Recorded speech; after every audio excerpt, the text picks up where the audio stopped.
11 cases worldwide, seemingly a very deadly disease. It seems like every day we hear about another patient testing positive, as all the patients for the cruise ship have evacuated and gone to their home countries. Yes, that's right, this is Hantavirus, and many people around the world are worried that this is COVID 2.0. But what actually is Hantavirus? And is the statements from the powers that be that it doesn't really spread person to person, are those true? Well, let's talk about the science behind that. Welcome to The Science Behind That with Atticus Hamilton.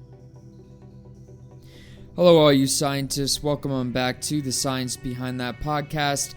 I'm your host, Atticus Hamilton, and I know I've been gone for a while, but I'm back today to talk about a very important topic, as you heard from the intro, that everybody is talking about right now, which is Hantavirus.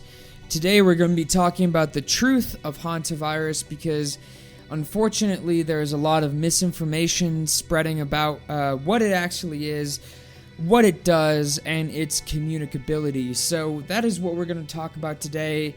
Before I jump into today's episode, please grab yourselves a nice steaming hot cup of coffee, add a little bit of maple syrup in it, and we will jump right in. So what the hell is Hantavirus? Well, Hantavirus is a virus in the family Bunyiaviridae, and the genus is Hantaviridae, or orthohantaviruses. And within that genus, there's 4 different serogroups that contain 9 different viruses that cause 2 major illnesses. I know, there's a lot to unpack there, but Bunyiaviridae contains the hantaviruses, which are comprised of 4 serogroups of 9 viruses causing 2 major syndromes. So one of the syndromes that they cause is hemorrhagic fever with renal syndrome, and then the other one is hantavirus pulmonary syndrome. Now, as it pertains to the cruise ship, which I'm sure most of you want to know about, those people, as I understand it, have been developing hantavirus pulmonary syndrome. So generally speaking, when we talk about hantaviruses, it's pretty strict as to what syndrome each virus causes. So in the case of the cruise ship situation, hantavirus pulmonary syndrome is caused by the Sonombre strain, the Black Creek Canal strain, the Bayou strain, the New York 1 strain, and the Andes virus strain. And then hemorrhagic fever with renal syndrome is caused by the Hantan strain, the Sol strain, the Diobara strain, and the Pumala strain. For the sake of this episode, we're going to pretty much ignore the hemorrhagic fever with renal syndrome. For the simple reason that these viruses exist in Europe and they exist in Asia, and the disease that you see in Europe is a lot less severe than the disease that you see in Asia, but across the board with these particular viruses, they never spread person to person. However, the one that is the culprit on the cruise ship is the Andes strain, which, as I mentioned, causes hantavirus pulmonary syndrome. So, I know a lot of you listen to this episode, or listen to my episodes for like the first 10 minutes or so. So I want to make sure I talk about this first. There's a lot of misinformation out there that says that this particular agent does not spread person to person, or that it requires extended prolonged contact to spread person to person. That's simply not true. So the Andes strain of hantavirus is, as we know of right now, the only strain that spreads person to person. And in the data that does exist out there on the communicability, it has an R0, or reproductive rate, that fluctuates between 0.96 and 2.12, which is relatively in the range of what COVID was. COVID was 1.5 to about 2.5. Now, I'm not saying this is going to be a pandemic. It probably won't be. And there's no reason to worry or panic or anything. That's not what I'm saying. But I want my listeners to be aware of the actual disease mechanics at play here, right? So the Andes strain of the hantavirus was discovered in 1996 in a small rural town in northern Argentina. And it caused an initial outbreak where it infected one young man. He infected his twin, and then they infected a nurse.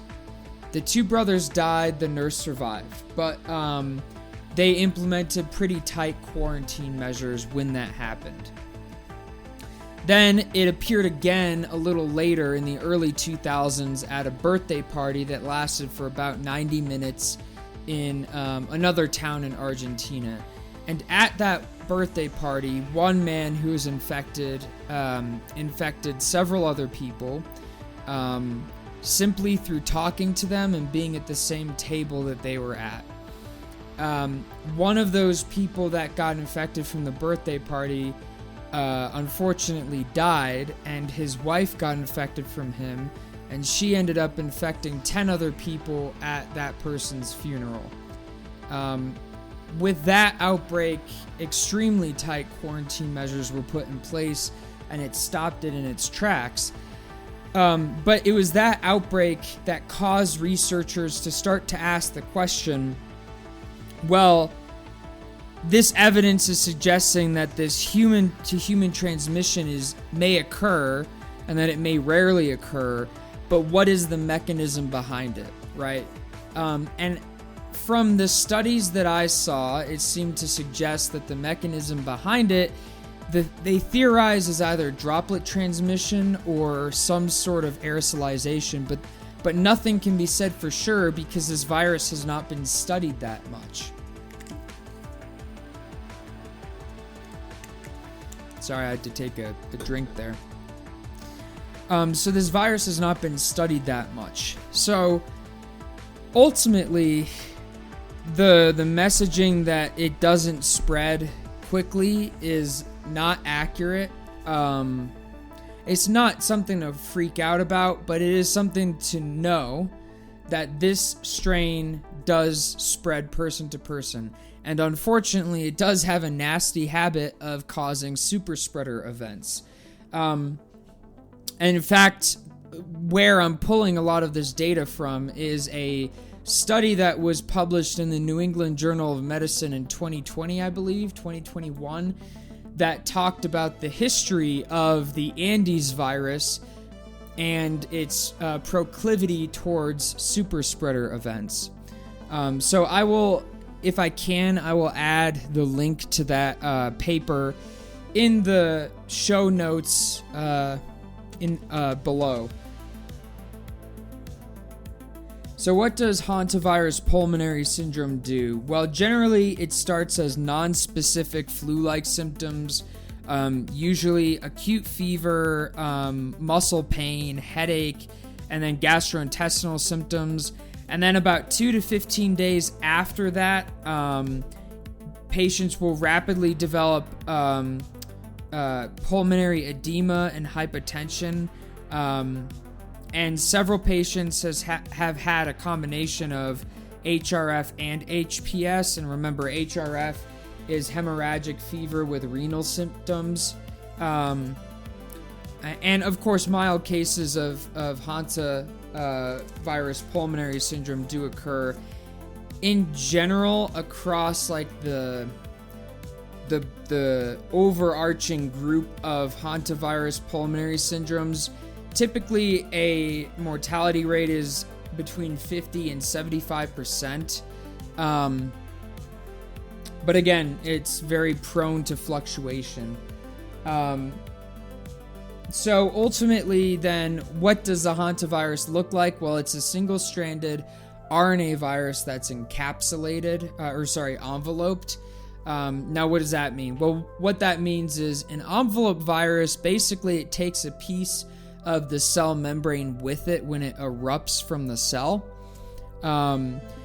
And so it's enveloped in this little phospholipid bilayer, and it carries its own RNA polymerase protein with it. So it is a little bit susceptible to mutation risk, not as susceptible as something like a retrovirus, which converts RNA to DNA. But because it is a single-stranded RNA virus, it is inherently a little more susceptible to mutation risk than something like a double-stranded RNA or a DNA virus.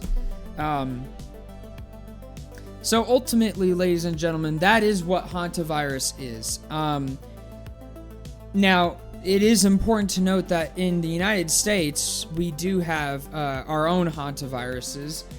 They're not the Andes strain. They are the Sin Nombre strain, the Black Creek Canal strain, the Bayou strain, and the New York 1 strain. These never spread person to person, at least in the research that I found, and at least in my clinical training, or my training, I haven't heard of those strains spreading person to person. For like the Sin Nombre strain, that's very common in southwestern United States, and that's acquired from aerosolized rodent droppings, like harvest mice and field mice, and kangaroo mice. And then for most of the hantaviruses, again, except for the Andes strain, that transmission is going to be relatively restricted to rodent to human. And the Andes virus does still primarily go that zoonotic route. But again, it does spread person to person. So I will attach the literature in the show notes of this episode. One thing I want to close out, I have to add this for YouTube because otherwise this episode might get taken down if you listen to this episode on YouTube. I have a degree in medical microbiology. I have worked in the clinical setting. I have worked in the public health setting. I've worked in the national security setting. I've done a lot of work in molecular virology, parasitology, and bacteriology. So I do think that gives me at least some credibility to discuss about the microbiology of this agent. And ladies and gentlemen, the reality is, it's a very rare organism. So there's not a lot of literature about it. It's nothing to worry about. It's just something to keep in the back of your mind of what the actual pathogen mechanics are. And again, as the years go on, we'll probably learn a lot more about this agent like we have done with many pathogens out there. And maybe we'll get better insights into the transmissibility and the actual underlying biology of how this organism operates. So, ladies and gentlemen, I hope you enjoyed today's episode of The Science Behind That podcast. I had a good time making it. It's good to be back. And as always, remember, stand up and question everything.